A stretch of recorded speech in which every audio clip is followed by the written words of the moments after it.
হলদিয়া মেচেদা রাজ্য সড়কের সুতাহাটায় সপ্তাহে দুদিন বসে হাট।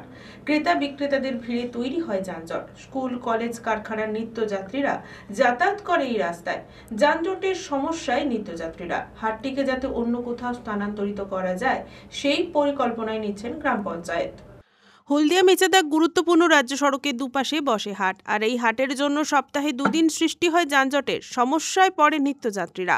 হলদিয়া মেচেদা রাজ্য সড়কের সুতাহাটায় সপ্তাহে 2 দিন বুধবার এবং রবিবার হাট বসে। রাস্তার দুপাশে হাট বসার ফলে দোকানদারদের অনেক কিছু জিনিসপত্র রাস্তার কিছু অংশে উঠে আসে। তাছাড়া ক্রেতারাও ভিড় জমান ওখানে। ওই রাস্তা দিয়ে অনেক যানবাহন চলাচল করে। হলদিয়াতে কারখানা, অফিস, কাছাকাছি স্কুল যাতায়াত করে অনেকেই। সপ্তাহে এই 2 দিন সমস্যায় পড়ে অনেকেই। হাটবারে ভিড়ের জন্য মাঝের মধ্যেই সৃষ্টি হয় যানজট।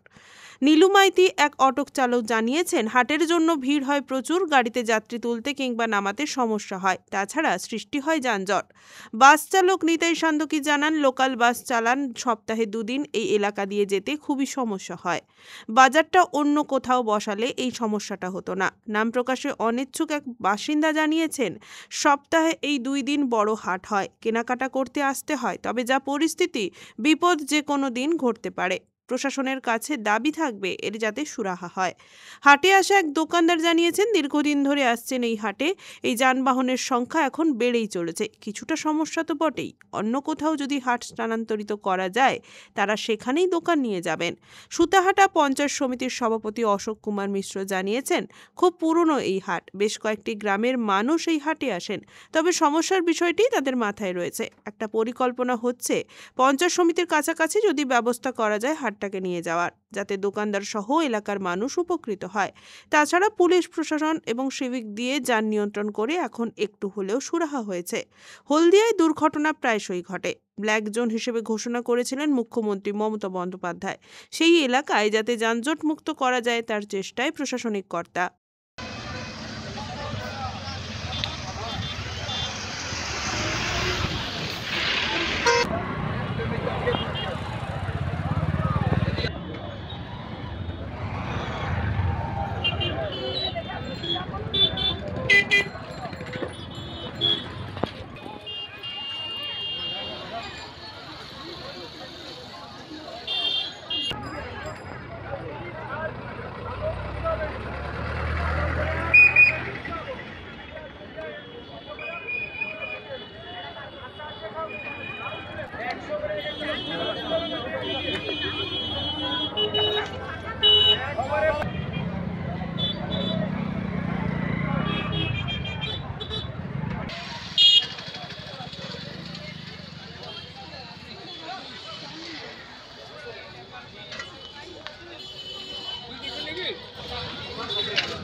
রঞ্জন মাইতির রিপোর্ট, খবর BCBS।